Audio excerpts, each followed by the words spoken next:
Naturtrüb und erfrischend fruchtig. Richtig lecker. Krombacher Radler Naturtrüb. Der kräftige Radlergenuss aus naturtrübem Krombacher Kellerbier und fruchtiger Zitronenlimonade. Erfrischend fruchtig und weniger süß im Geschmack. Krombacher Radler Naturtrüb.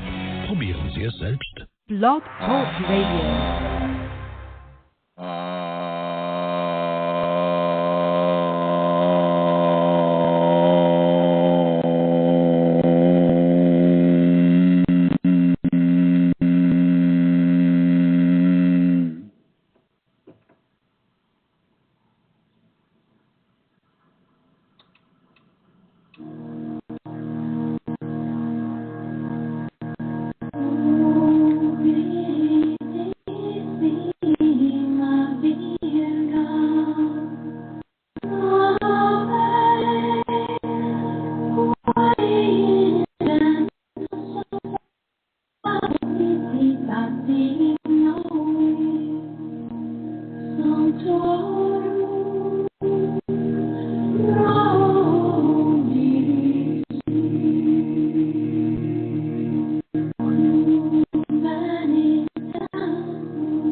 Hello, everyone. Welcome to a conversation about your Kundalini Awakening experience. That was a piece that was written in the 10th century by Hildegard von Bingen, or otherwise known as Saint Hildegard, because she was a Kundalini active woman in the 10th century in parts of Germany. So I wanted to bring that to your attention. It was performed by a group named Shanti, S-H-A-N-T-I, and then repeated. And very, very, very serene, sacred piece that responds well to my Kundalini, other people's Kundalini as well. And so I wanted to share that with you. And since we are not a commercial enterprise, it can only help Shanti Shanti to sell more of their albums. That would be on the East West album that they produced a while back. And it is, it's hard. I'm not really getting the Latin name at the moment. I don't have the thing on that. It's Virginas Veritas or some sort of a thing. But you'll see it, and it's on there. And you can also go on, if you have iTunes, if you have an Apple product, you can go into iTunes. You could go to the East West album, and you can get it from there as well. I've used Shanti Shanti since before I started teaching, because they at first they were specializing in sacred chants in Sanskrit from India, and I do recommend them for the chants, not necessarily for their other songs, which I feel are kind of not a par of say the sacred chanting. You would know that, of course, I would have the sacred chants. You know, I would care far more about them than I would about any other kind of song that they would write. Not that they're bad; they're not bad. It's just that for me, in my process, I was interested in the sacred Sanskrit chanting. Interesting story that I'll let you explore, on their website and whatnot. So it's from Shanti Shanti. So hello and welcome everybody, and I would like to welcome my co-host, and I won't do the same introduction that I have done with her in the past. But I would like to welcome Amelia Satara into the program. Hello, Amelia. If you're awake, if you're not in the shower, there you are. I am here. Hello, Chrism. Hello, listeners. Good to be here as always on a Wednesday. And that was beautiful, Chrism. I love that music. It is so serene and it is very sacred. It's devotional music for me. I love it. It's beautiful. So maybe I'll begin, as I often and usually do, by giving people the address they can go to if they would like to support the work that Chrism does and make a donation. You can go to the website called ascension-kundalini.blogspot.com, and on the upper right-hand corner you will see a donate button. And please, if you would like to make a donation, please do so. There's never any pressure for anybody to do it, and there's no expectation, indeed, for anybody to make a donation. But all donations and gifts are gratefully received. So that is the address again, ascension-kundalini.blogspot.com. And just about the chat room, welcome everybody there. I'm looking at Julie and Elizabeth and Sashchi and a number of guests with numbers after them. Hello to you all. And Sukha, good to see you as usual on a Wednesday. If any of you have any questions, phone in on the number, and that is 347-934-0026. And maybe in the chat room you would let us know if the sound is okay and you're hearing Chrism okay as well. And that's it, Chrism. Looking forward to the show. Thank you, Amelia. And I too would like to welcome everybody in the chat room, as well as everybody who is listening to the program in the archives. Hello to you. I would like to welcome all the sleepers, the people who listen to this program as they sleep. And so I would like to welcome you and your Kundalini Awakening expression as you experience this program in the dream state. So, today's program, I'd like to talk about the emotional controls that a person needs to practice.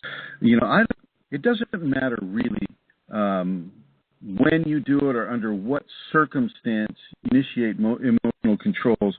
What really matters is that you do it consistently. You don't get to do it and then think, oh, okay, it's all good. I did my emotional control. Therefore, I am now emotionally controlled. No. This is an ego training here. Now, I have to say, most of us in this United States and in Europe and around the globe, really, are controlled by our egos. When we're born and we're baby, it's all about survival, and the ego aids us in that level of existence, helping us to continue to exist as we survive many different areas and challenges that early life offers us. When you have the Kundalini, however, you need to mature out of total dependence upon the ego and to bring emotional control into the picture. Now, to some degree, at least, from what I've observed throughout my travels, we learn the many different emotional controls that we need to practice while we're in society. Society-based emotional controls would be not crying if you don't get your own way, at least not out loud. You can cry, a lot of people do, or whine or complain inside. That stupid boss, he didn't give me my raise, and I deserve it. And, or, that stupid neighbor and his old blue pickup. Oh, my gosh, how can he stand to drive that? I hate to look at it in his driveway every day, and I have to look at it. He's my neighbor. Talk about it. There are many different ways that we use the ego as a continuing force of control in our lives and how we relate with ourselves and how we relate with other people. So it's really important to constantly self-correct. I don't care if you're a teacher or not. Really. You could hear one thing from me and then change the channel for the rest of your life, but if you practice the emotional controls, you will go much further into your Kundalini than you otherwise would. And so now, before I go on and on and on, about this, I'd like to do a little bit of a sound quality check with our friends in the chat room. Fast G, if you could maybe give us a call and report how things are going in the chat room, it would be much appreciated. I don't like to just talk on and on and on when people aren't hearing clearly. So if somebody could call the number 347-934-0026, let us know the sound quality that you're there in the chat room. I know there are other people who are listening on their computers right now, and I'd like to say hello to you, and I'd like to say, you're welcome to call in at 347-4026 and report on sound quality as well. And how was the sound quality as regards to the, this must be somebody here, I'll go, oh, it's a question. I mean, there's a question on the new caller. Oh, hello. Hello. This is Fashi. Hey, how's the sound quality, my friend? It's, honestly, it's a little choppy, Master C. Okay. Is it because I'm too loud? I don't know really what it is. Sometimes it flows very smoothly, and then other times it'll start the chopping or choppiness. Was that during the music as well? No, nor during when Santara was speaking. So it's just when I'm speaking. Well, it's that energy thing that we talked about. Turn it down, Master C. Turn it down. It's funny you should mention that. As many of you know, the Kundalini definitely interferes with electronic instruments. I've been so blessed to have this iPad relatively unscathed, but I'm sitting here in my car, and I, right before the show, like not 5 minutes before the show, I was on Skype with Amelia trying to get a sound check for the music because I didn't want it to to be unfortunate for people. And so I played it at a volume I liked. She said, "Oh, it's way too loud. It's cutting out." Da da da. So I turned it way down, and then I started to do it again, and it would play. I turned the car off, turned it on again. It wouldn't play. I pressed the button, pulled it in, pulled it out, checked the volume. It wouldn't play. It wouldn't even play the radio. So I'm just like, oh, jeez, And I gave up on it, but I did try it, and then it did work. So the music came through okay. That's good to hear. And so are you, intermittently. Intermittently. I'm trying to back up as far as I can. Maybe I should sit in the back seat. I don't know. I'll just...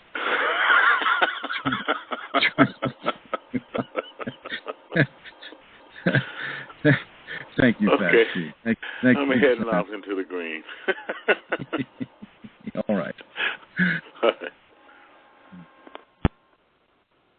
I think maybe you should get into the back seat. I'll tilt the chair way back. Okay. John is also telling me that it was choppy upstairs when listening to you, but that the music was okay. And sometimes your volume goes up and down. Yeah. Anyway. Way back now, I'm in low rider position here. Low rider. And actually, Julie concurs. Fashchi was very clear, but you were still a bit choppy. Oh, man. All right. So I'm going to turn the volume way down here on my voice. And it's I feel almost like I'm in a vocal meditation thing now, where I'm just kind of saying Om Mani Padme Om, or Om to myself right now. It's kind of relaxing, actually, sitting this far back from the microphone. I will continue. Please, Julie, Fashji, and anybody else that would like to participate, let us know if the sound quality is breaking up. That's much better, Chrism. Oh gosh. Jeez, I can barely hear myself. Emotional control is absolutely, it is absolutely necessary and absolutely a huge aspect of the Kundalini Awakening. As I mentioned earlier, if the chop didn't break it up, it's, we are raised to live by our ego. We're raised to scrabble for that food, and to scrabble for attention, and for love, and for,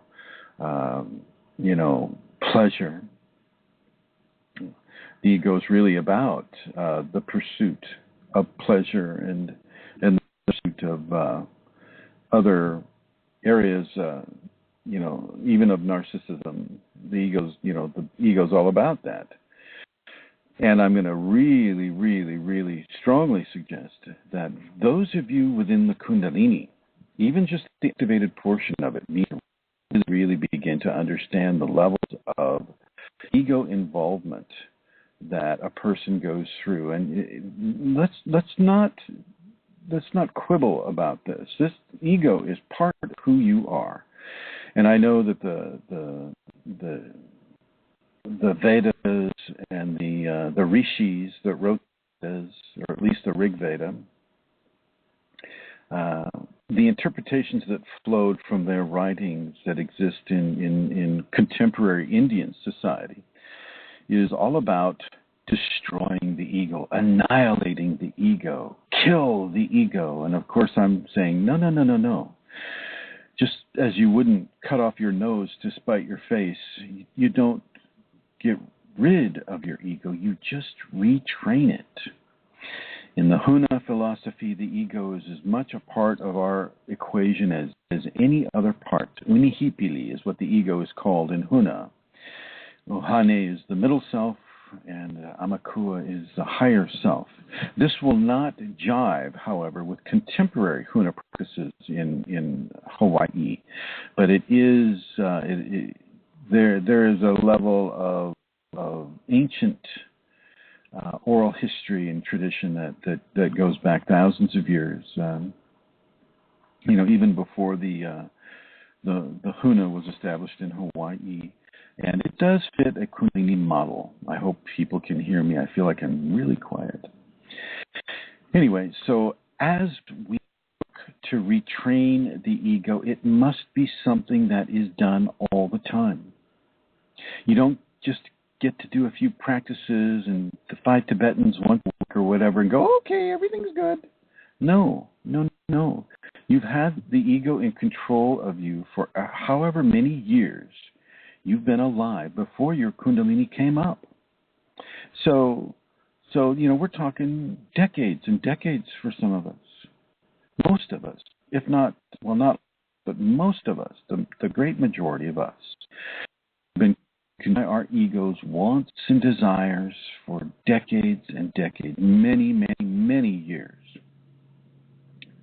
And for you to think that you can just go out one day and go, okay, I forgave my Aunt Joni for being mean to my mom. All right, I've done my ego practice. No.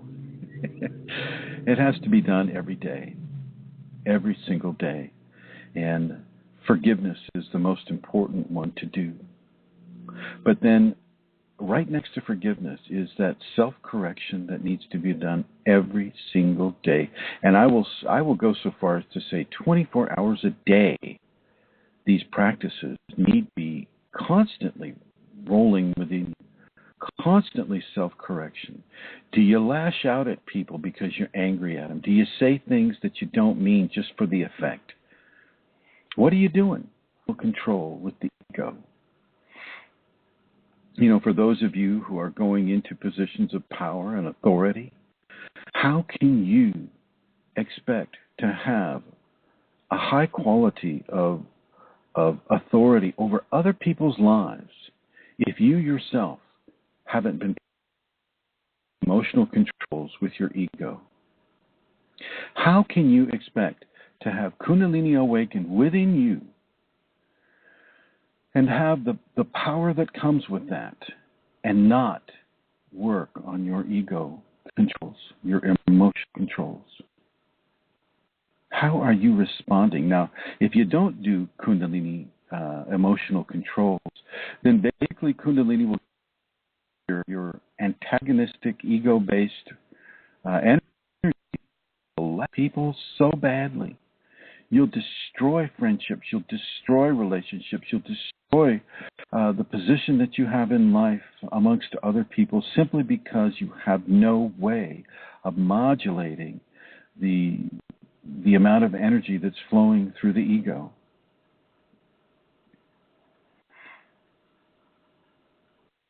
I constantly tell my private students,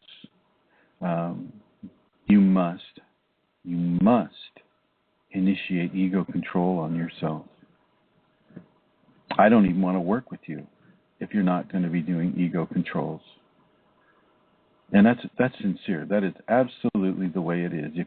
If you're not able to initiate some form of ego-based emotional controls, then the Kundalini will flow through you and she will teach you the harsh lessons.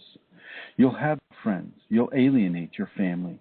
You won't attain high office. You won't attain the job that you want to get. You won't become that which you can become simply because your ego body and your emotional body is blocking it. You must self-correct your way through this. You must force yourself not to respond in the ways that you've been responding for 10, 20, 30, years. And I know it's a tall order. It's a high, tall order that I am suggesting for you. And I'm not saying it's going to be easy. But I am saying that for you to establish a strong and evolutionary-based Kundalini awakening process, you're going to need to establish emotional controls. You don't get to lash out at the teacher, no matter what. That just makes me feel sorry for you, number one, and I can recognize that you're not doing your emotional work, number 2. And, the ego in you will find every way possible for it not to be blamed, for it not to respond to worked on. Every excuse in the book will be given. Every reason, and it'll back it up with logic and, oh, you did this, and oh, I feel the energy in you, and No. You don't get to do that with the teacher or with anybody. You don't even get to do it that way with yourself. You need to change. Now, I'll admit that I'm a fairly challenging teacher. I don't, you may hear me every week, on this program.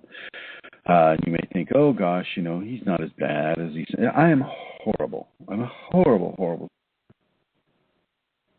Now, the students that I have would say, oh no, you're not so bad, and I have to be challenging. I have to be. It is part of what comes through me to be for people. And a lot of it has to do with the emotional control.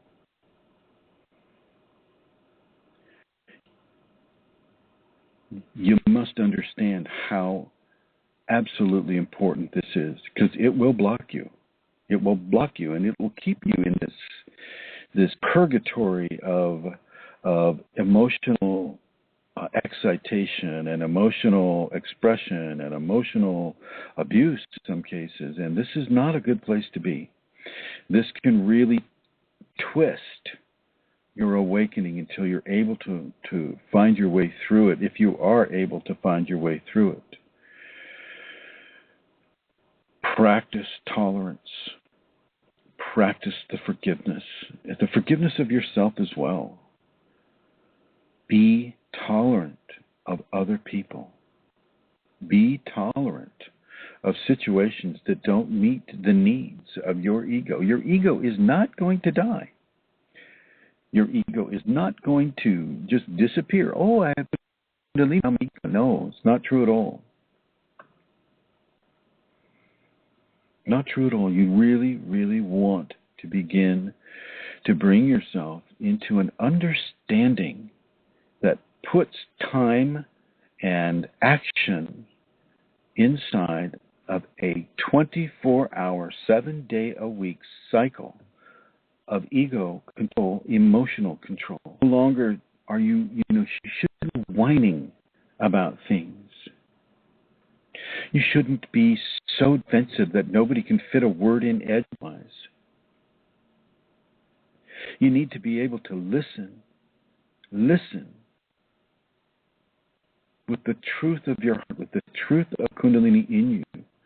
Listen to how you are. Don't just bubble off at the mouth. You need to listen to how you are responding to others, especially those that you perceive as being antagonistic to you.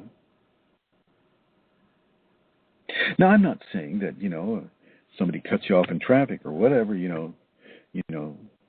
does something that you don't like, that you can't have an expression of anger. That's okay, but don't let it last long. And pretty soon, you won't have that expression of anger. You really want this seriously, my friends. There's a that your life is sculpted. It's being sculpted by the emotional body, which in typical contemporary terms is being hijacked by the Kundalini. Well, partly by the Kundalini, but by the ego.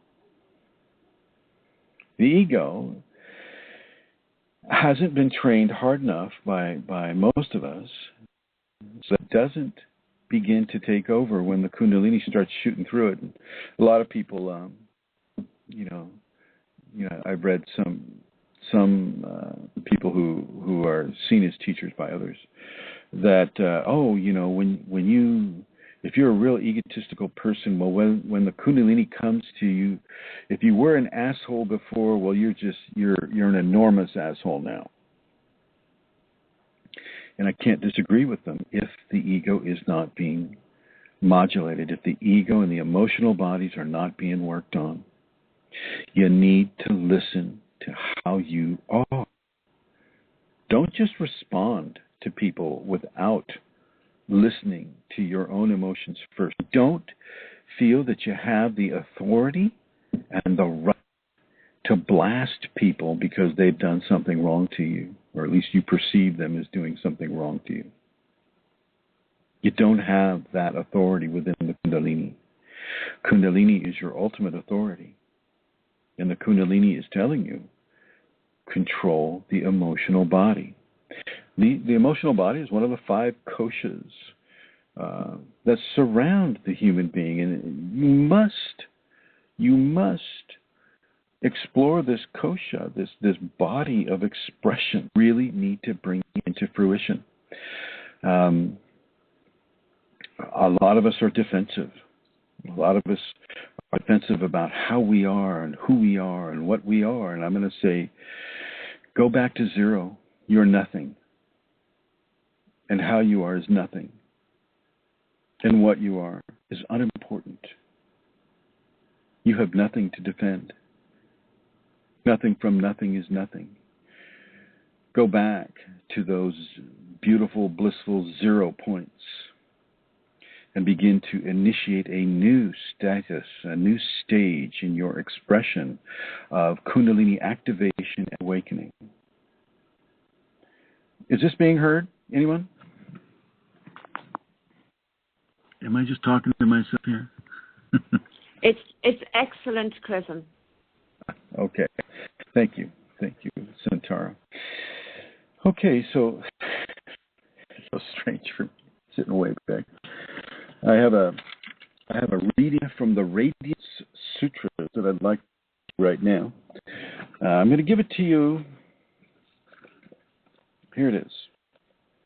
Meditate on the self as being vast as the sky, a body of energy extending in all directions, above, below, all around, in the embrace of infinite space, awaken to your born divine energy, willing himself and herself as you.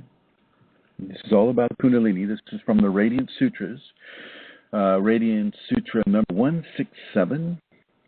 And I would like to thank Josephine Smith for this beautiful gift that we all get to share. It's easy for people to simply sit back and go, "Oh, I'm emotional controlled. Oh yes, I'm very good. I don't respond to anything emotionally. I'm very controlled, and I'm very aware of how I am with my emotions and other people." And some people are actually like that, and they don't even have Kundalini. You know, some therapists are like that, or some MDs are like this. With the MDs, they're so. Well, very few MDs are like that, actually. But some are. The ones that I have met that I like, they're very.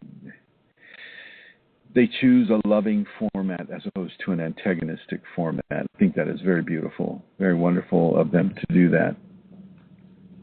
So, not everybody is consumed by the level of ego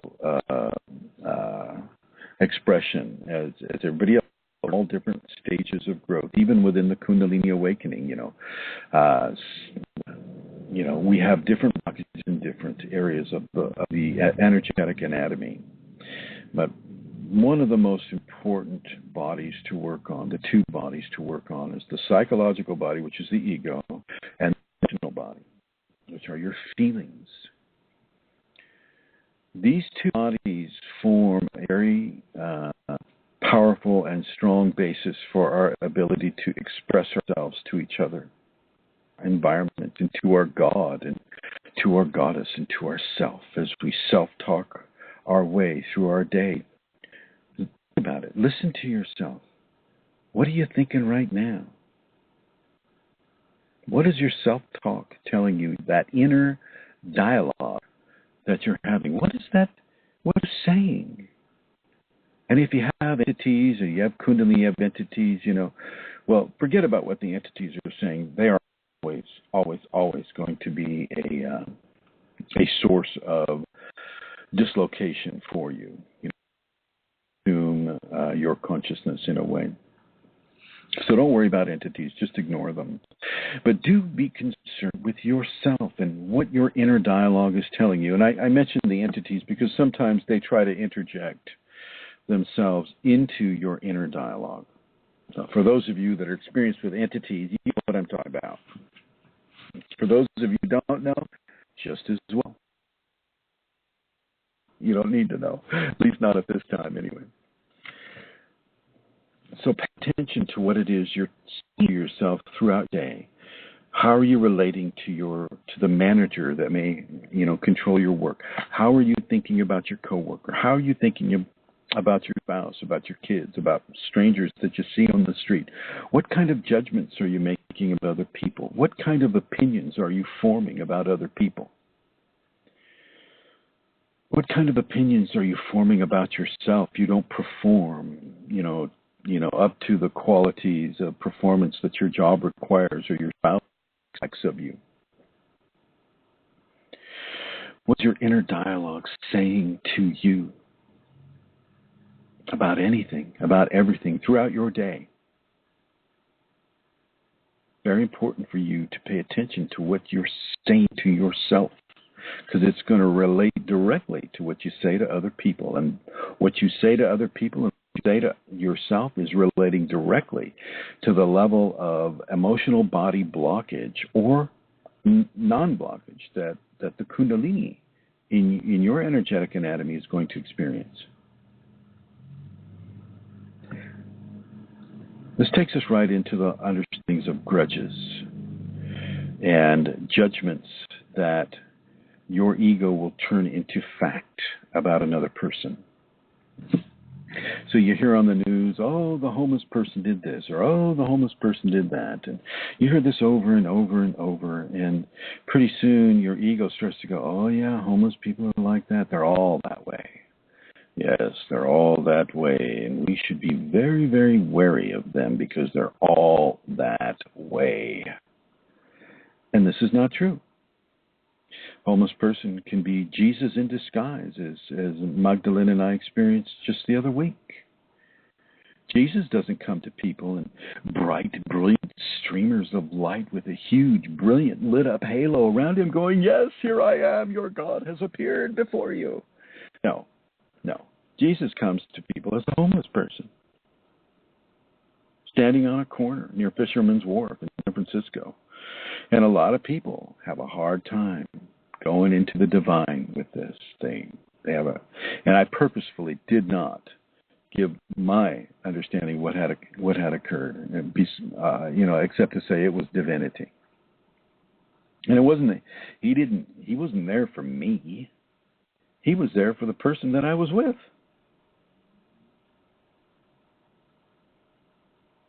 Same as Jesus has appeared more than once. Now, look at your self-talk. Listen to yourself. You're going, wow, gosh, that Chrism, he's always way out there. God mentioned Jesus for crying out loud. He must be one of those holy rollers. Or he must be, some sort of a guy. I mean, who's going to say in public that they saw Jesus? My word, God, get that guy some Klonopin. Get him some Prozac. My God, think about it. So pay attention to what your self-talk is. And all negative. The self-talk isn't always negative. You can go, oh, God, what a beautiful woman. Oh, God, what a beautiful flower. I'm so happy to have met you. I'm so happy to see you succeed. The very positive aspects, and I will certainly ask you to focus on those positivities, although not at the exclusion of all negativities. What I'm asking you to do is remove your ego judgment. Remove the little child inside you, behind your eyes, who responds in fear, in judgment, who responds defensively, who is really there to protect us. and position. Did you hear that? Let me say it again. Who is there to protect status and power and position. Always wants to be in control of how you are. And for those of you who are outside of a Kundalini Awakening equation, that can no longer be the case. And if you're not looking at this 24/7, then you're not paying attention. They're part of the safeties for a reason. They weren't just put there because, I needed to fill in some space on the page. How we think and what our personal, inside emotional environment is extremely important with how we're going to receive the rest of the Kundalini evolution upon us. You are not less than anybody else because you don't have money. Look at me. I got, you listen to Amelia or Eileen or any of the other blessed students that I have, and they know that I don't have any money. They know that I have very little, but I don't care. I'm not insisting on, money does not make the, and I just want to say as an addendum to that, is like, you guys don't need to donate anything if you can't do it. It's only for those that want to do it, not insisting on anything. I will do these teachings until I pass. And I don't care if I'm just standing on the corner looking like a homeless person. I'll even put a few whiskey bottles at my feet just to complete the picture. And I'll just give Kundalini advice, and, hopefully they won't lock me up. So practice your emotional controls. Now I want to bring Holy online. Amelia, are you still there? Are you in the shower? What are you doing? I'm here, Chrism. It just takes a moment to go in the red for my mute to come off. The sound is pretty good. Sometimes it wobbles, but it's pretty good. Well, you gotta love it. I mean, Spashti's right. I mean, we're just going to have to move with this because I have a strong level of Kundalini, and it does interfere with cars and electronic items and my little internet box that another friend is giving me, and this aspects of the iPad. Although I have to compliment the Apple company for creating something that isn't as prone to disruption from my Kundalini as others are. And in this, Amelia, I would like you to comment on this, on how you listen to your self-dialogue and what is happening to you as you hear these words from me. Okay, Chrism. Well, first of all, as I hear those words from you, the Kundalini, it's the truth. I know that through the Kundalini in me resonates completely with me. And also, the safeties, when I first came, when I had my Kundalini Awakening event, for a very short period of time, I had the most amazing experience. I was given to know, I think, this is not ego, I was given to know for a little while what it was like to have no ego. But then, bam, I'm back again, and my ego is big. And I have a very strong ego. And the thing that has been wonderful for me on this journey since I met with you and the Kundalini Awakening Safeties protocols is how they have become the cornerstone of my life, really, and how they have helped me so much in my emotional controls. And they are something that I practice 24/7. I didn't start off that way. I would have begun with doing the forgiveness. And I would have started with that, and I would have begun, doing the recapitulation and working on that. And as I committed to that, what began to happen was a process that the Kundalini came to me with. Things began to rise that needed more forgiveness, that I needed to go deeper into. And my emotional response to some of the things that I was working on with giving my forgiveness to became quite amplified. And this transferred, across different elements of my life, such as my family of origin and that sort of thing. And so it began to expand, and so my forgiveness began to expand. And then I began to bring, tolerance came into play then. I became aware, one of the safeties is tolerance, because I would find myself becoming very intolerant. And my ego would let me know how justified that intolerance was. And so the teaching from you and from the safeties would suggest that I needed to practice my tolerance. And so I consciously, or I suppose I did consciously begin to do this. I can just see John's head going, yep, that's right, yep. Mm-hmm. And, he's listening to all this, but he's not here with me. I might call him down. But or maybe not. Hi, John. But what I found was, when the tolerance was something that was when I needed to work on that, it expanded. It was for a little while as if, tolerance was the thing that I was working on and bringing into my day.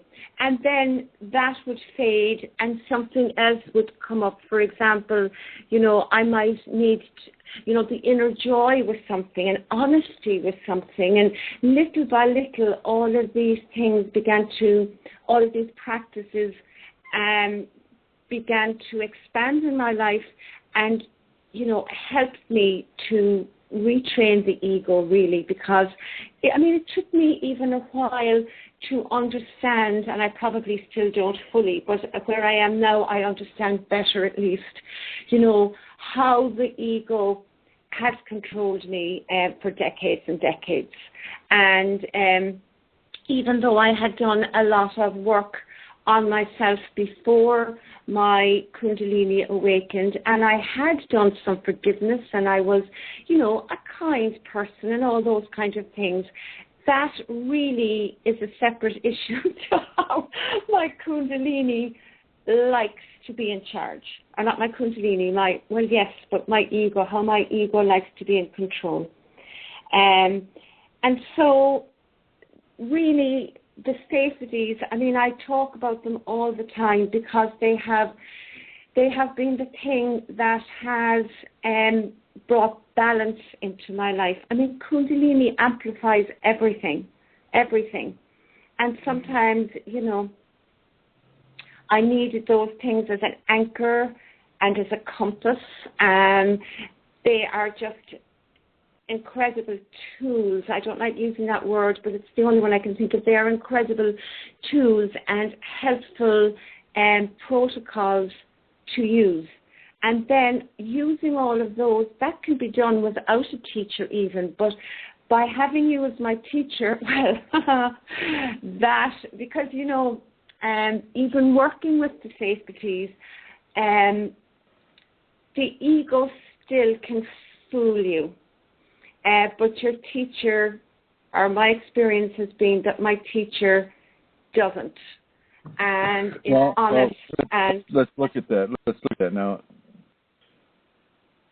am I not sometimes antagonistic with you? And what is the purpose of that?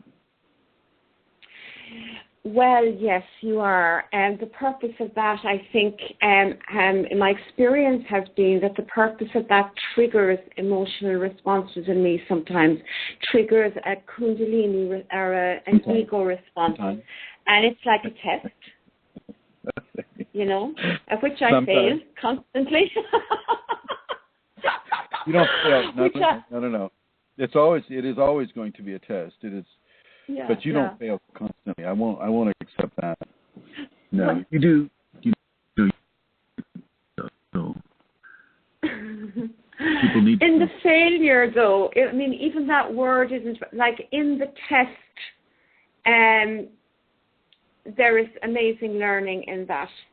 When you, because now I understand the process much better than I used to do. And so, therefore, I do not respond in ego ways to your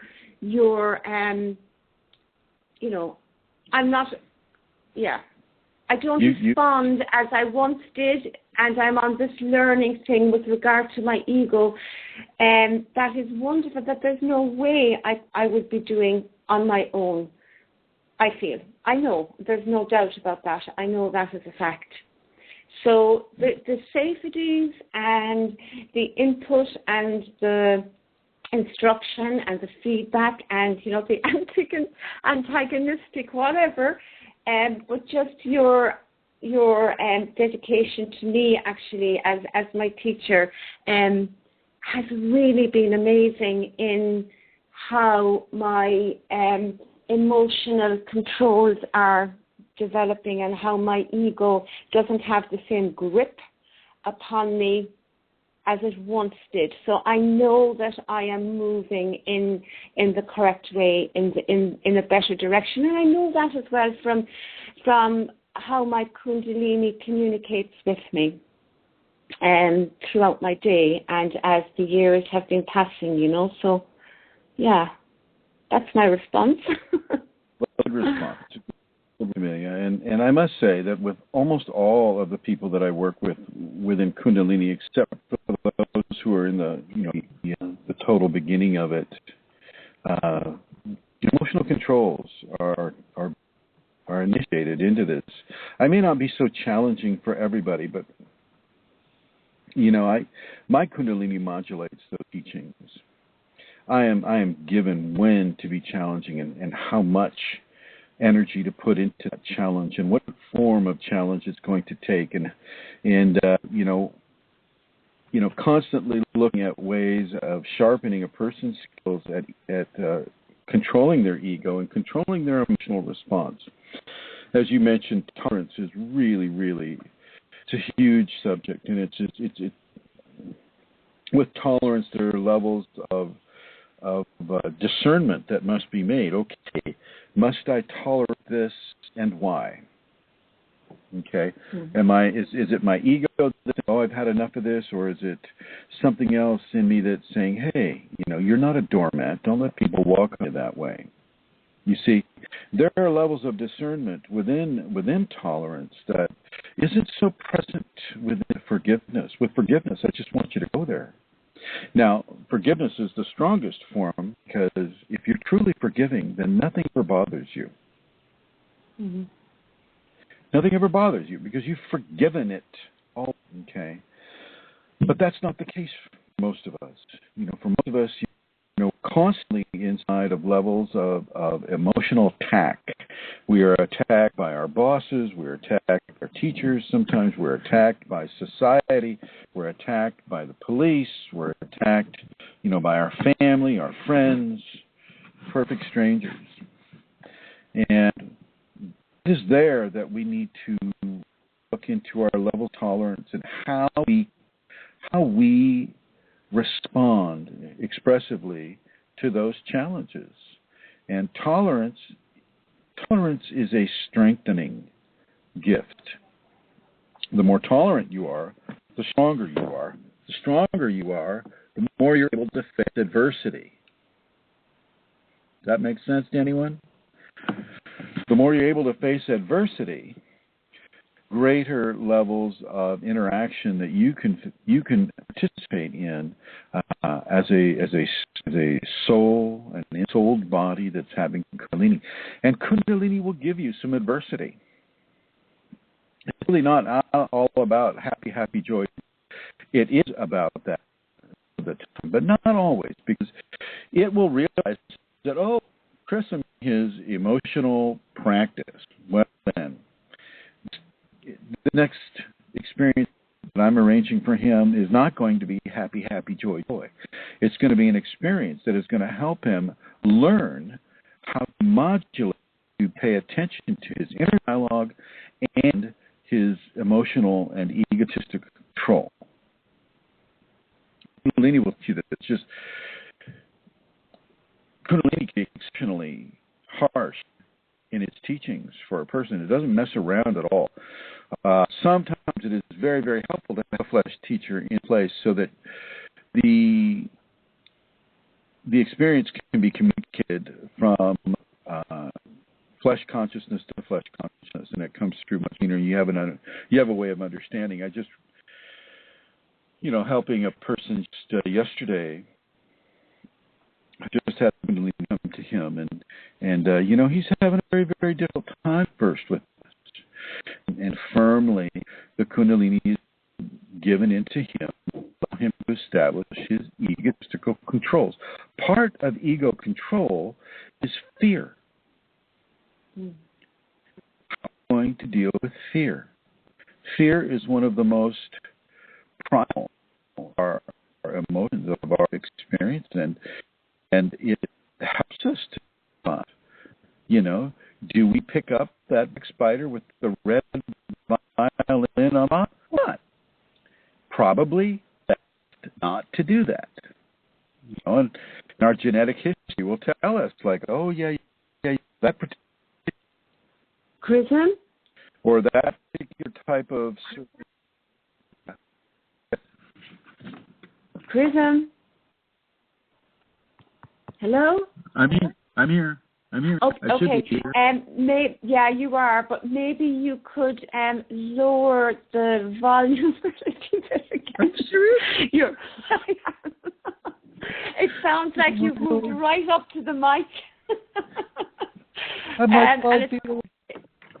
All right. Okay, Thank so you, I think it's got to do with the tone or the height of your volume, anyway. So maybe that lovely meditation sound again, maybe. All right. Okay. It's better. Hello. I wonder if they have an adjusting thing on this iPad or not. I don't know. Can you hear me now? Is this all right? That's perfect. That's good. So fear is one of the biggest impediments to our enlightenment equation that is there. Fear is one of the most difficult things to overcome, and it is also one of the most powerful holds that the ego has over us. So it's important to look at fear control, and if you're looking at fear control, then you're looking at ego control as well. And for those of you who are hearing this broadcast, nothing has changed for me, but all of a sudden, I have to speak like in these whispers. I'll be looking for a control thing on this after the program. So how do you control your fear? What have you done in your life to control your fear? What fears have you faced, and why did you face it? And what happened? What was the result of you facing that fear? It's important for you to explore these areas. Go back into your past and look at how you have modulated, how you have worked with your fear, and realize that not only did you work on that fear, but you were also working on the ego and its control over how you are. Your higher functioning mental body is not powerless. It's the one that's really making these choices right now, and it's the one that is being infused with the Kundalini at the same time that the ego is being. It's not just the ego, the Kundalini. There's you there too. There's your higher mental functioning terms. I use the HUNA terms simply because they have It's a very Kundalini-esque type of belief system. And, it's not a belief system that I'm suggesting you partake of necessarily, but it does help with certain levels of explanation within a Kundalini teaching. Look at this level of fear that you have. Look at how you respond to others emotionally and find the fear within that response. Find the fear in how you relate to your social environment and how you relate to yourself inside. So, as some of you may know, I posted it yesterday. I was walking across a parking lot yesterday and yesterday evening, not even 24 hours ago, and about 20 feet from a sidewalk on the other side of the parking lot, I saw this young man running with a gun that it looked like he could barely hold it in his hand. It was a .38 police 38 special. I didn't recognize it as a cop's gun at the time. Just noticed it was a pistol. I was ready to tackle him. My Kundalini stopped me, and I felt the radiance spread in the situation. And then all of a sudden, nine undercover police tackle the guy that the limp-wristed guy was chasing. And I said, I realized then that, okay, all right. But I didn't feel fear in the situation. I feel more fear when I'm working on my car. But in those two situations, I didn't feel fear at that at all. And, they tackled him, and as they were going to brutalizing the man, tasering him or kicking him in the head and whatnot, like the cops like to do out here in the States, the captain looked at me, and then he just calmed everybody down immediately. And I just continued on my walk of fear. In a situation where most people would feel fear. That close to all these loaded guns. To find out they had snipers behind the other cars I was walking past that I just blithely did not notice. I recognized some of the snipers because I'd seen them earlier, like 2 years ago at a Taco Bell, and I recognized one guy who had a beard, and he was there. And they all work for the Justice Department, which is kind of odd, the whole idea of justice. I guess it'd be bullet justice. But I wasn't afraid. And I would invite you to similar levels of being afraid within yourself and within the smallest things that may happen to you. Something goes bump in the night. If you're there alone, don't freeze up with fear.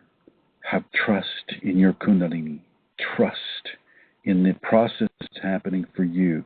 And as you continue in the Kundalini, you're going to be given these challenges, as I mentioned before. Some of these challenges are going to be there directly to scare you, to bring you into an equation of controlling your fear. That is another form of ego control, because it's the ego that fears. Your mental self doesn't fear. Your spiritual self certainly doesn't fear. But your ego will fear.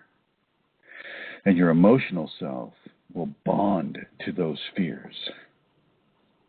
And those fears will begin to control how you feel about certain situations. So it's very important for you to look at your self-dialogue, your inner dialogue, and look at the other areas where you're fearing. So not only are you looking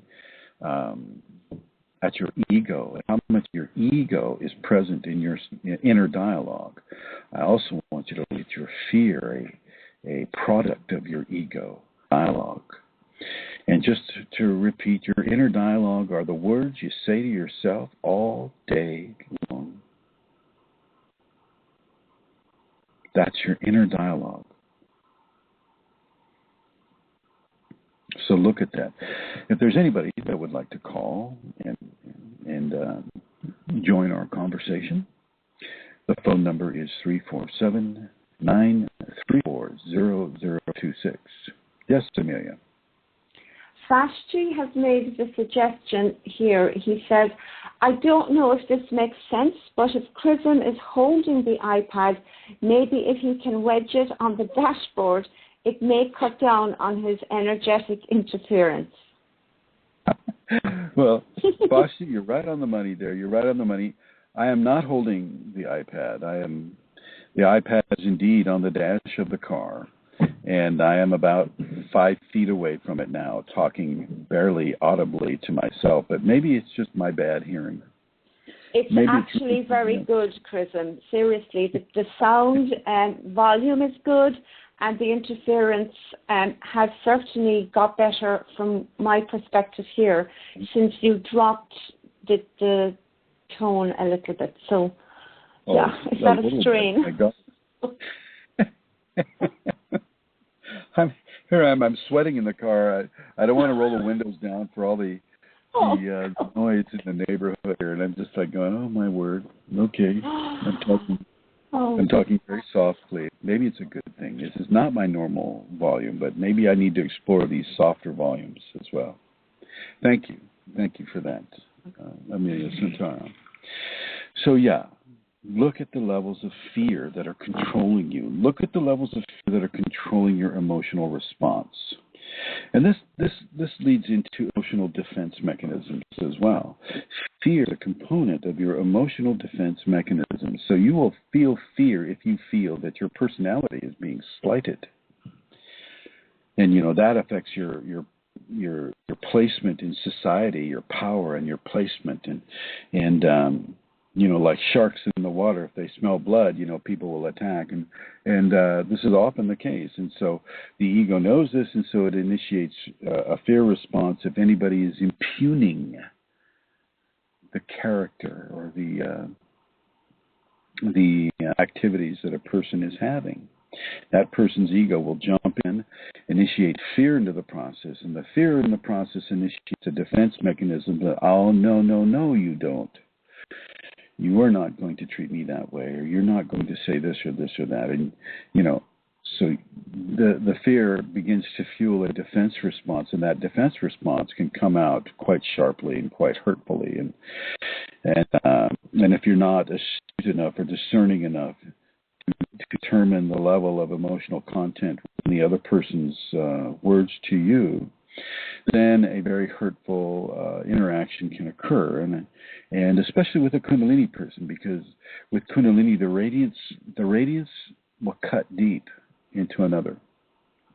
This is one of the most important things, really, that we've ever talked about here on this program, is emotional control. If you don't have the ability to control how you think, the way you feel, then you are peppering the rest of society with those bullets of anxiety, those bullets of fear, those bullets of anger or grudge or resentment or fear. Your radiance carries that quite along with it. It's not a problem.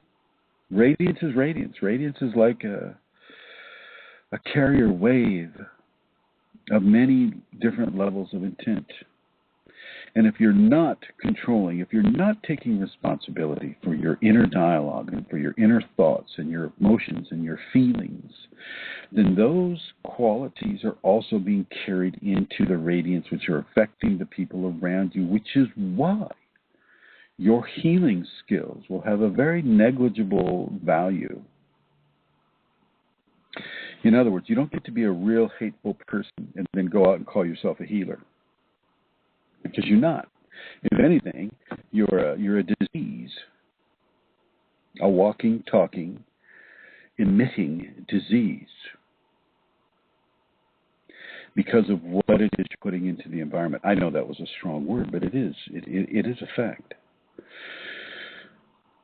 As soon as you start taking control of your emotional body, as soon as you start taking control of your ego, then you become a grace. And yes, then the healing skills and the healing positions will open themselves up for you, but you must do it more than once. None of what I'm talking about is a one-time deal. It's a constant reinforcement of constant levels of Kundalini-based discernment over how the ego is affecting you and how your emotional body is affecting you, and what you need to do to form a greater level of Kundalini awakening equation within yourself. And that greater level has to do directly with emotional control and ego control. And I'm sorry if it sounds like I'm shouting now, but it's a truth. It's a truth. It must occur. It must occur. And I will suggest that it needs to occur. Really. A lot of you may be having some difficult dreams at night. And many of those dreams are going to be about your levels of interaction of fear and power and position and fear of losing this or fear of gaining that. All of your wants and all of your desires are backed up by fear of not having them. Want of gain and fear of loss. So you want to get them, and you're afraid if you don't have them. And then when you have them, you begin to take your equation. If you're selling a car or a boat or some possession of yours, I want you to take the fear of not selling it out of the equation. You're trying to get to a concert or a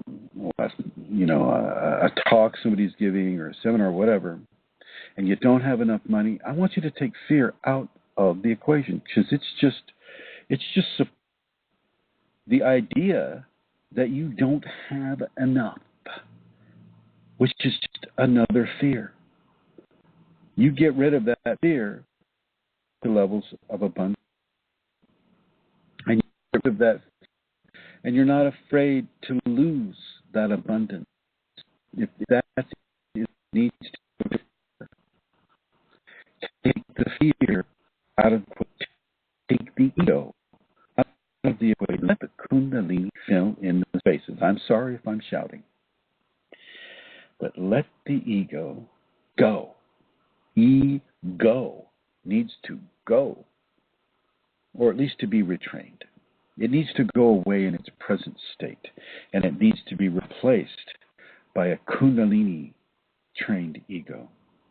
You let the Kundalini begin to form your decisions and form your thoughts and form your conclusions. It's not easy at first to discern your normal thinking self from. I understand that as well, but it takes practice, and the more you practice things, and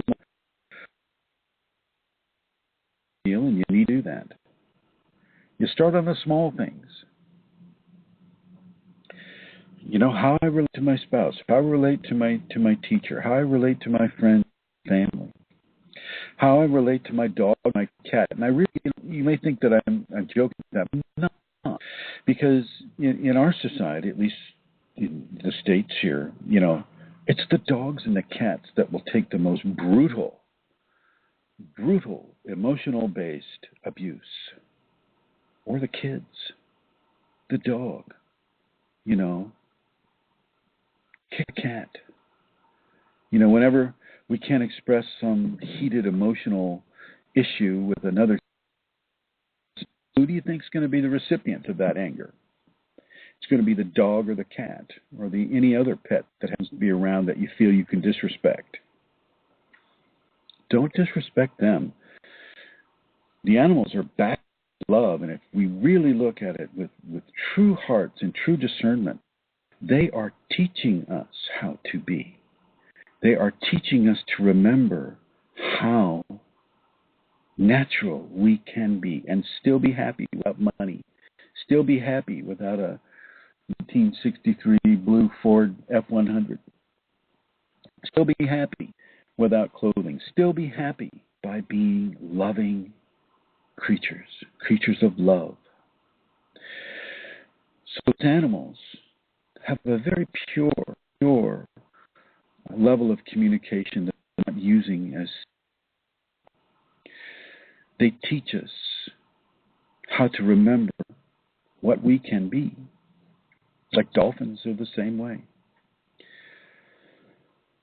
So realize that you also, you're not really, I hate to use the word allowed, but it's not advisable for you to take out your emotional tantrum on an animal. Yeah, very, very important. Very, very important. And you don't get to just use them either. They need to be taken care of. They need to be given the love that they give, if not more. You need to be as responsible for the animals as you are for your own children. So if you have a comment that you'd like to make, and my iPad kind of pushes me out here after a certain amount of time. Okay, I'm getting closer to the iPad, so I'm going to have to talk really loud, quietly here. If you have a comment and you'd like to join in the conversation, feel free to call 347-934-0026 and join in the conversation. I'd like to bring Her Holiness Eileen on board. Hello, Eileen. Hi, Chrism. How are you? I'm fine. I'm having a hard time hearing you. You are, every once in a while, you're very clear, and the rest of it is garbled, so I'm straining to catch the words. So are you serious? I'm getting the gist of it. Well, but I'm on the phone. Apparently other people aren't having this issue as much. Well, I'll try to bring it up at least now. How's this right there? Yeah, that's really good. That's very good. Real good. And of course, the people on the computers are covering their ears now. So tell me, what has your experience been with the ego and emotional control? Oh, jeez. No, come on now. Yeah, well, come on now. It's not that bad. It's been difficult. I feel I'm in a much better place now. What I find, now things happen, and I can get very upset and very angry, and then it doesn't last very long. And within a short period of time, I'm looking at it and going, well, that was interesting. And I can actually smile about it, or and I'm letting things. I know you don't let things bother you. I have an issue now that I sleep on a blow-up mattress. Well, it's losing air, and I'm thinking, okay, this means that if this goes and I can't fix it. Are you jumping on the mattress, Eileen? No, but anyway, it happened yesterday, or it's two nights now. But Chrism, it doesn't bother me. I keep thinking, well, I may end up on the floor, but it doesn't matter. Too, sleeping on the floor is very healthy. Well, I mean, granted, you may want to put a sheet down, something like that, but sleeping on the floor on a hard surface can be, shall I say, a soft, hard surface can be very, very helpful for the. And maybe that's. Yeah, well, you're fading a little bit, but. Maybe that's the instruction you're being given, Eileen. Oh, you're right. But I want to tell you what I did. I called the company first, and of course they said, well, you have to do it yourself or try to fix it or whatever. And she told me how to do it, and then I thought, I called my mechanic because they work with tires, and believe it or not, he told me to bring it in, and they will check it for me. And I'm thinking, this is really nice, and it just makes me feel good that, you know, I don't know how many people would think to call their mechanic when they have a mattress that's not holding air. But so anyway, I'm pursuing that, and if it doesn't work, well then. And the fact that you didn't get angry at it gave you enough, I think, energy and impetus to go outside of the box and find a solution to that situation. So I compliment you on that. I know that, you know, what about your levels of fear? How are those coming? Oh, well, I was thinking as you were talking about interactions with people. I don't think I feel, or I'm not aware of fear. I get more angry or irritated more than anything. But then I just try to. That's all right. I just try to separate myself from it and walk away and say, well, this is just the way it is. I do feel fear. You could change that. It doesn't have to be the way it is. You can actually, initiate a form of resolution. Maybe it's this way right now, but this can change. You know what I'm saying? Yes, I think so. Yeah. Or, you can also kick in the whole tolerance thing, too, and use tolerance as a way to just kind of give yourself a break and go, okay, we'll see how long this lasts and what I can do to resolve it, in the meantime. Right. I want everybody to know that Lasha has joined the conversation. Oh. And, she says hello.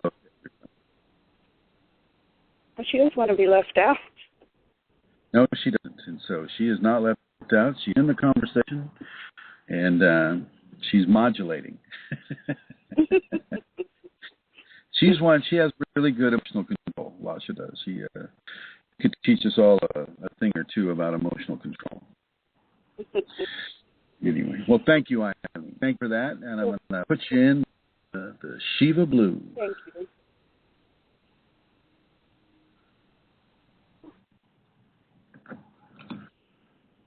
So there you have it. Eileen, I think, gave us a pretty good example about, a gentle example about fear, and you're going to hear some, because I have the door open, about a gentle fear and, like a leak in your mattress. I mean, imagine if it was a waterbed. It wouldn't be so easy to just dismiss. But hers is an air mattress, and so, of course, she's going to take it to people who plug the holes in rubber items. Of course, that's going to be the case. And so, I tip my hat to Eileen for her lack of being bothered by it, being creative to reach outside the normal routine of what a person would do, and calling a gas station or a tire repair shop to fix a mattress. I think that's great. I think that's the way to do it. You'll hear some bells because Lasha's here. And hey, don't that on my seat. He's testing my emotional control there. She scratches the heck out of my back seat. So yeah.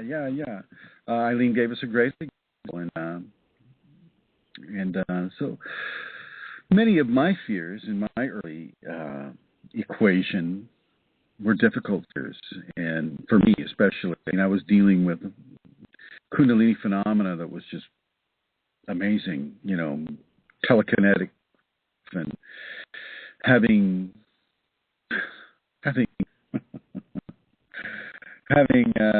nature spirits come that were nature spirits are like little elves. They're not. They're exceptionally powerful emanations of Shakti that literally can shake the trees towards your direction. It can be exceptionally fierce. And I was dealing with that and a lot of these types of things. But once again, as you trust your Kundalini, as you trust your Kundalini, and you don't allow the ego to push more survival-based fear into your system. You trust the Kundalini, you give to the Kundalini that trust, and that trust forms a strength within you. And as you have that strength, and as you practice that trust, that stronger and stronger, there will be very little that you have left to fear. Very little that you have left to fear. I want you to understand that, and I want you to practice that. Yes, Your Holiness. Okay, Chrism, there's a question here from Sukha, or a comment. She says, Sukha says, the last 2 weeks, my emotional body makes me shaking and trembling a lot. It feels like a period of cleaning up, but it makes me very tired. So she's having kriyas. She's having little shaking kriyas, and you'll have emotional kriyas attached to physical kriyas often. And the Kundalini will begin to cycle off energy. You know, I'm looking at your equation, and I see certain levels of things that aren't being done. You need to stay hydrated. You need to keep your mineral mix strong. You need to eat foods that are healthy and non-sugar based or non-stimulant based, as organic and as natural as you can get. Watermelon would be of great assistance to you. Taking caffeine, if you're using that to treat your lack of energy or the fact that you're tired. Kundalini will, and do the 5 Tibetans. Do the 5 Tibetans. You know, open yourself to more if you're able to do that.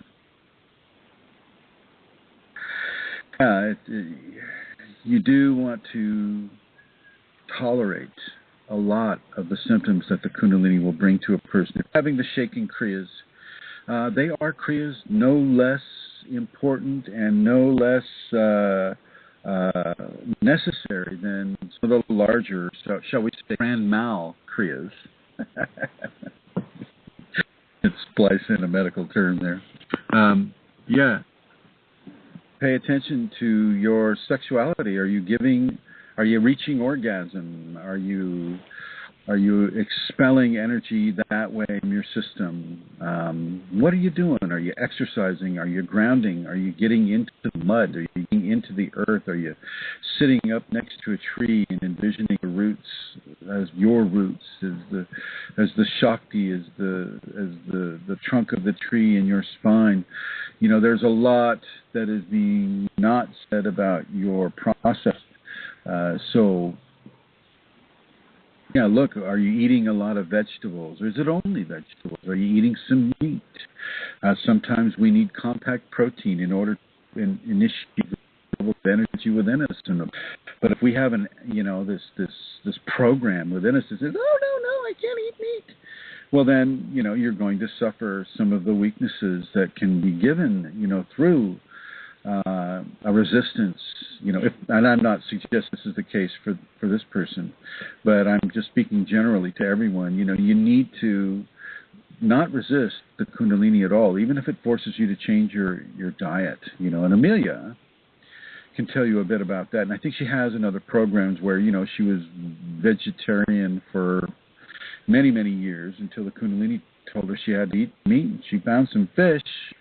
She ate the fish, and for a little bit of time, she liked it, right? Yeah, right, Chrism. First of all, I was a meat eater, and I became vegetarian. And after 2 years, I started then to be a vegan, and 2 more years, I was given to eat meat. And it's about doing, surrendering to what it is the Kundalini gave for me. And the fish was very pleasant. So far, in the last 7 years, I haven't yet been given to eat any other type of flesh except fish for those 2 years, but who knows?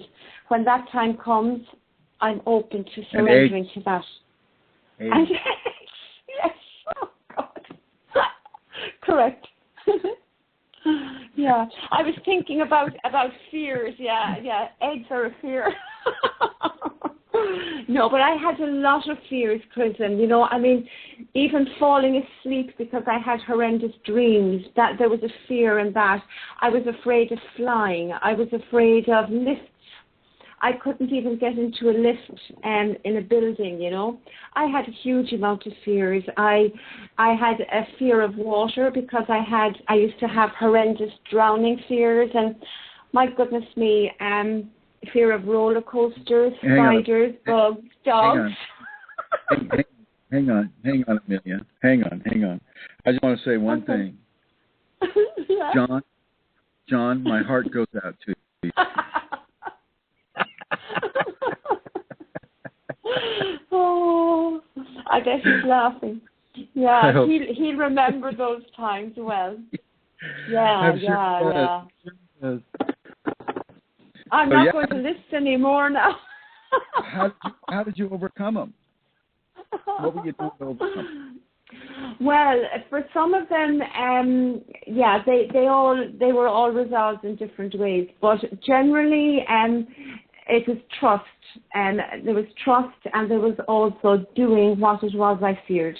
A little bit like some of the fears you initiated as well in your teachings, when you would have given me to do certain things and fear would rise. Well, in the same way, I faced those fears and I trusted, and they resolved in that way. I'm going to mention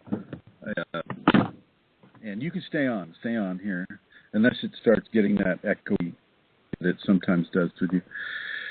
One of the fear tests, everybody, that I give to people is my own form of chod. It's a Tibetan term. It's spelled CHO, the umlaut, or the O, and D as in dog. Chod. And in the chod, you are tied in a star position, so your arms are out wide and your legs are out wide, and you're tied to the earth. And typically by trees, or if you're out in a barren space, then somebody hammers in stakes, and you're tied, and you're praying, and you're asking the demons to come and rip threads. That's a classical chod. For my version of the chod, I just have you tied up, and I let the Kundalini do what it wants. So the Kundalini will bring the levels of interaction and the levels of fear to the face inside that equation. And I have done this with a few students, and it is quite fear evoking. Mm-hmm. Wouldn't you think so, Amelia? Yes, I would imagine it is. And of course, everybody knows that this has been one of the things that I have done. And yes, I mean, when I was given to do this, and the fear that arose within me, because it was pitch black night, it was in a forest, a lot of fears rose up to me, and it's exactly what happens. The emotional body does bond with those fears, and oh my God, the stuff that rises up, that the self-talk and the inner dialogue, and the not wanting to do it, and the lots of other reactions that I would have had. Yes, trusting and taking that step into trust, and trusting the instruction that was given for me, not understanding all about why it was, but trusting that my teacher knew, all the reasons for it, and trusting my Kundalini as I went out to do the chod, and then having, all what happened while I was there and when it finished, and the amazing learning and the experience that was had from that was incredible, really. Yeah, very useful tool. I'm talking to the floor now so that I'm not too loud for people. But and this is one of those tools, and I don't suggest that anybody does it outside of having a teacher. If you don't have a teacher, don't do it. I won't go into the ins and outs of it all, but these are just different methodologies that the Kundalini has given to use with people to face their fears. I have some students that are afraid of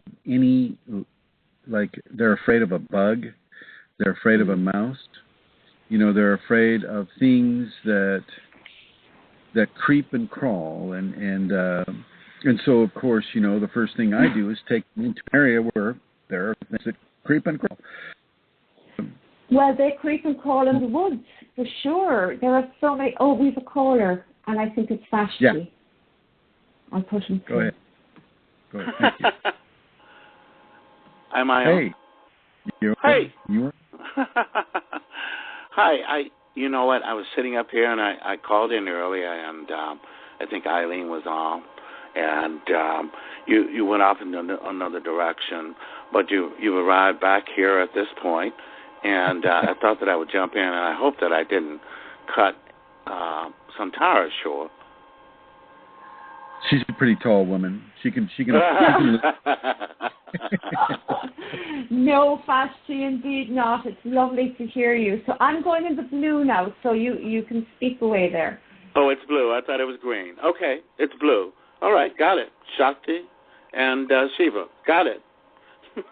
That's right. Go ahead, my friend. Continue. Anyway, I have been listening to this, and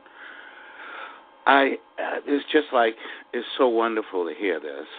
I wanted to point out that the safeties are a sort of a refinement tool. And I know we don't like to use the word tool, but maybe I could say a process or something like that. A refinement process, because this whole experience with the ego and its losing control and not wanting to, and sort of getting a little bit more desperate than it normally would, and it will use certain devices. But the point I'm trying to make is this. I think that this whole thing with the safeties and the refinement process is that it will continue beyond the point at which we have bodies. It's something that is going to go on as long as we exist. In other words, I'm feeling that there are so many different levels of refinement in this process of putting the ego aside, or actually its control, because it seems that, as individuals we need a certain measure of it, but this fight never goes on. Each time we forgive someone, each time we tolerate, an act by someone that we feel might not be in our best interest, those levels are going to continue to get more and more refined. And so it never stops. And so the thing that the K and me was saying is that, well, you got to go on and at least say that it never stops. It continues on and on as we get more and more refined. Well, it does. And that's, there's karma right there. We learn, we get when you die, you do get a review of your life, not maybe instantaneously and not maybe in the way that Hollywood portrays it, but we do get a review of our life. We do get to see every interaction and that we did and how the other people felt about that part of our interaction. Right. So this is a constant level of refinement that is occurring, Vashti, and you're very astute to see that, to notice that. And these are indeed a platform for refinement that the Kundalini has given for us to follow. And I really, really strongly suggest, I urge anyone inside of the Kundalini Awakening Process to practice the safeties. You can reach the safeties at www.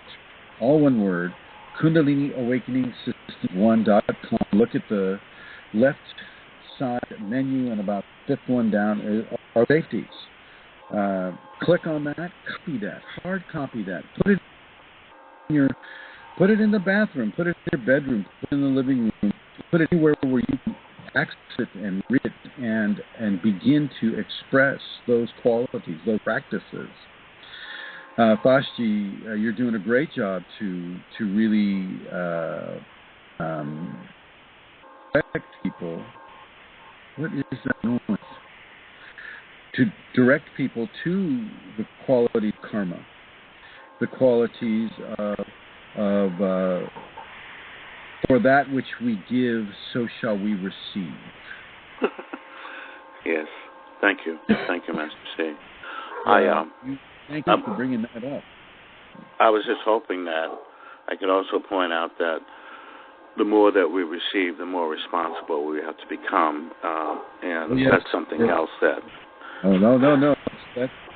That is true. Great power comes great responsibility, and Kundalini is that great power.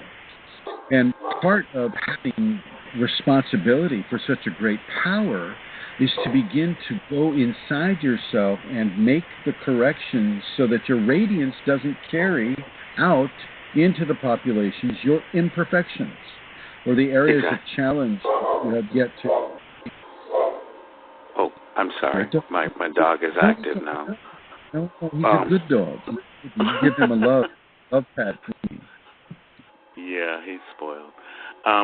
Thank you, Master. I just wanted to share that with the group, and you know, it mattered to me because I saw this very clearly that no matter where we think we are on the path, there's always the plus element involved. There's always so much more that's there, and so that should keep the ego.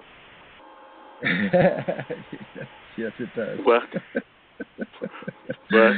So, I mean, you know, a lot of people think they have the Kundalini, therefore that's it for them. There's nothing else to do. The Kundalini came to them, and so they don't have to do anything now. And It's not the case. It's just not the case. I mean, the Kundalini, it drives us towards our refinement. It's a new state of living and interacting, and you know, it's a whole new level of life, and the amazing quality of it is as you state, no matter where we are in our process, there's always room for improvement. Yes, that's it. Okay. Yes?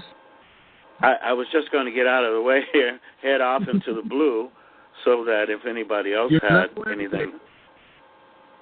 I'm sorry? You know, I've got room on here for a lot of different callers. So, you know, never feel like you have to jump away, unless, of course, you want to jump away. You know, I understand that, too. It's not always hard. It's not always easy to be up here. Well, you know, I also wanted to share, I also see how my situation right now has been brought from my highest good, because I needed to learn more in this refinement process that I was talking about, Master C. I needed to see more, and now that I've realized this, and based on this whole the show, I'm able to look at that in an honest way, and I'm grateful to you. Thank you very much. Well, I'm grateful for you for coming up with areas of interest. They're quite conducive to people beginning to hold and take responsibility for how they feel and how much of their ego they control their lives. Exactly. You know, it's very, very important to initiate these protocols, these safety protocols, but also the protocols of self-discernment and how to have levels of, and I'm probably talking way too loud here. I could put a sock in my mouth. Can you hear me now? Is it better? Can you hear? Oh. I'm holding a pillow to my face. No, you're not. Stop. I know. I got a pillow. Anyway. I don't think it's so. Yeah, I don't think it's what you're doing verbally as much as it is what you're doing energetically. I mean, you're probably the car is glowing. You know, if it was over here in this time zone, it would probably be glowing. It's not so much volume, actually. It's, you know, if you think of the scale, do, re, mi, fa, so, and when you're singing so, you need to come down to mi, you know, or re. That's the thing. I see. So, pardon me. Now, I would like the two of you to join right now. I'd like to join me in, and you just, I'll say it really slow, and you can repeat it after me, okay? This is for the sleepers.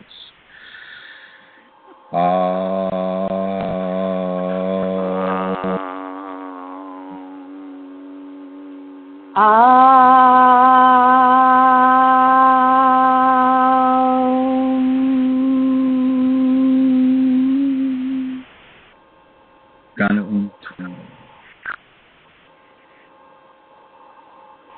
Ganapati Havamahe, Kavin Kavinu Pamashavastamam, Jaishtara Chandramina Maspata Anaha, Asambanu TBC de Saranam.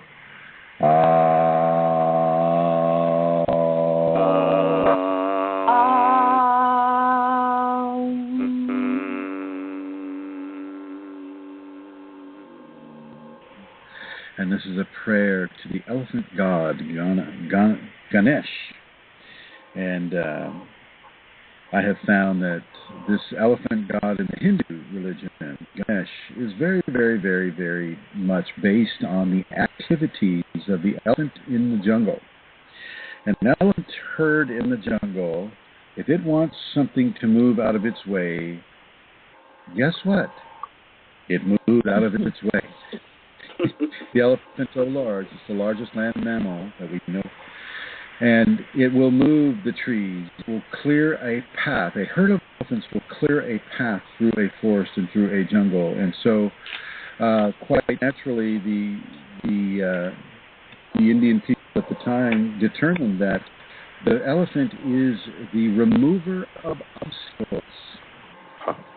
And for our sleepers, I always like to remove the obstacles that may be between them and their Kundalini, as it teaches them the necessary lessons for each of those individuals as they listen to our program.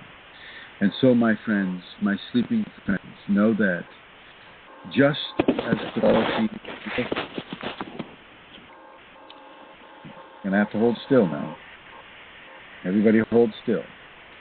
Just as the qualities of the elephant removes obstacles from the path, so does the Shakti in my voice and in your bodies remove and hide obstacles in your path so that you may see and understand and make the appropriate choices in your life, that those obstacles may not reform to block your progress.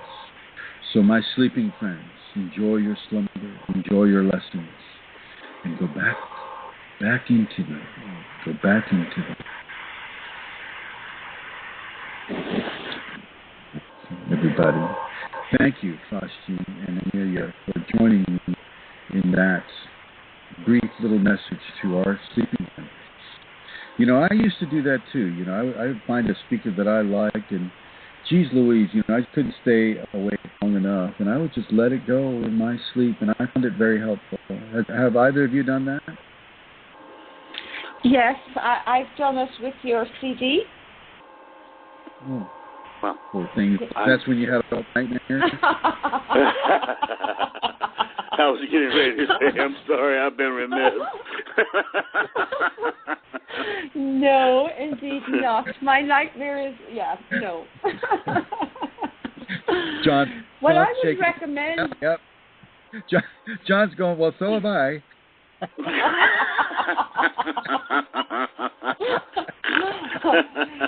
Well, I would recommend it. John and I have on occasion put it on and fallen asleep together with the song. So, yeah, it's... But, no, not every night, right? But on occasions. Talk about tolerance. John's got a lot of tolerance. Well, yeah, he actually has, in all fairness, but he also, he can speak for himself. Very wise. Wise choice. I would recommend that, though, if anybody has the CD, and to listen to the sound of your voice, Chrism, and the Shakti coming through it. I mean, I know of no better thing to listen to, so anyway. Except all the other CDs that you have in your car. Yeah, I guess. Well, I don't sleep. We're talking about when I'm going to sleep. That's true. If anybody wants the CD, I believe Eileen, Her Holiness, is handling this, and you can contact Laurel at eloro55 at yahoo.com. So Laurel55 at yahoo.com, and she's just some copies. If anybody wants those copies, please contact Eileen. And I think they're charged for that because of the materials and the shipping. It's going to be $3 more for anybody that's hearing overseas, which would be Europe or Asia, Africa, Australia, anybody overseas.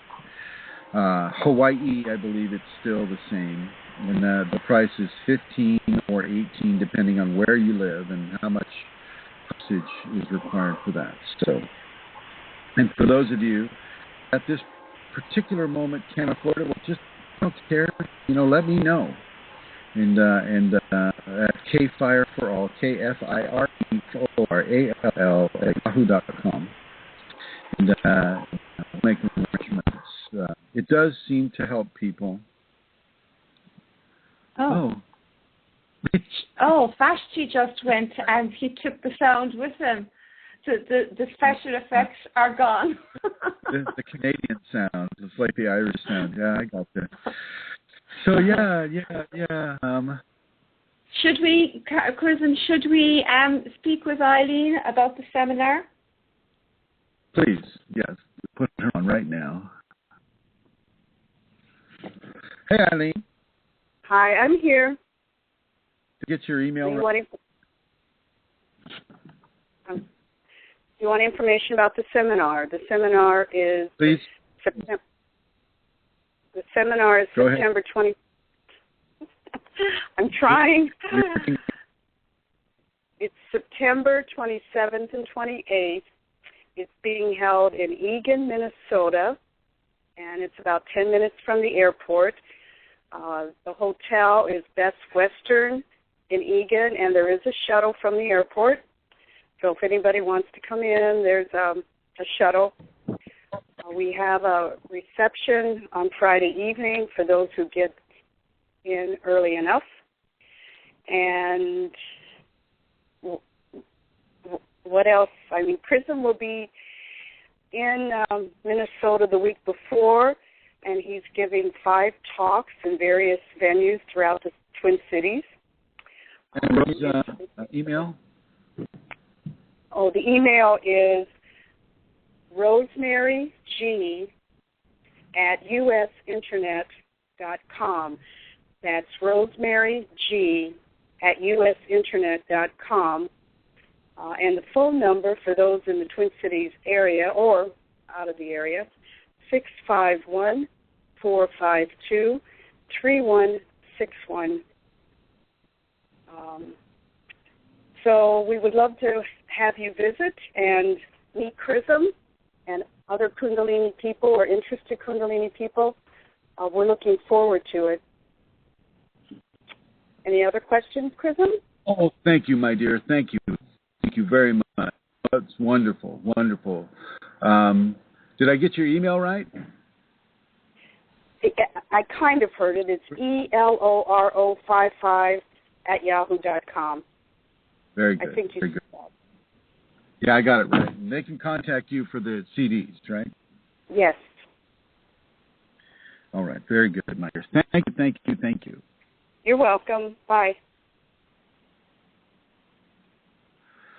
All right, my dear Amelia Santara, any last words that you would like to say? No, Chrism, I think just again to reiterate about the safeties and for people to go and read the safeties and, as you say, write them out, print them out and place them in, areas of the house, I think is very helpful initially anyway. So thank you very much. This has been a really interesting show, just like all of them. So see you again next week. All right, my dear. We'll see you again next week, and thank you. Yeah. Everybody, I would like to say, be forgiving. Use that powerful refinement platform. Be tolerant. Listen to your inner dialogue. Probably speaking way too loud now. Listen to your inner dialogue. Be as tolerant and forgiving as you can. Practice your emotional control every day, as much of the day and night as you can. Begin to do this actively. Don't think that this is just something you do sometime or when you feel you need it. Do it all the time, as much as you can, and self-correct.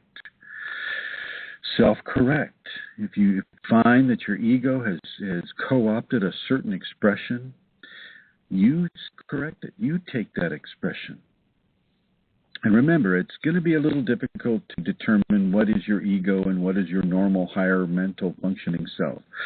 But if it has to do with fear, if it has to do with greed, if it has to do with power, position, it's going to be coming from your ego.